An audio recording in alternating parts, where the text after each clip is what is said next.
300 pesos budbud rice with crispy pata. Murang-mura nito. Pampamilya na yan. Kasi tulad nun, no, pamilya kumain. No? May kasamang isang anak, tapos mag-asawa. Ito in-order nila, sulit na sulit daw.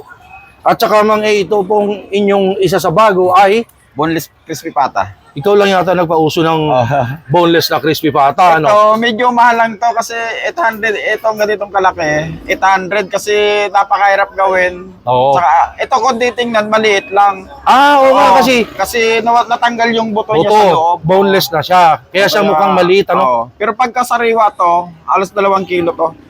Eh since tinanggal mo yung buto, lumiit siya. Talagang lumiliit. Oh, pero boneless yan. Kain na lang kayo ng kain dyan. Wala na kaintindihin ng Wala buto. na. Oh. Ayan na yung mga titingnan natin dito guys sa Mang A Budbud Fried Chicken at crispy pata. Kung pwede na natin tawagin patanok. Kumbaga nakilala siya sa fried chicken, manok, may crispy pata, patanok. Pero sulit na dyan. No, Derek, dami yung pang sinasabi, oh. Tikman mo na. Baba, kasalanan mo to, ah. Oo nga, baba. Kung saan ako magpunta ngayon, sinusubukan ako. Ay, saka. Oh.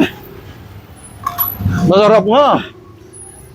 Yung lasa, kapit na kapit. Tsaka boneless.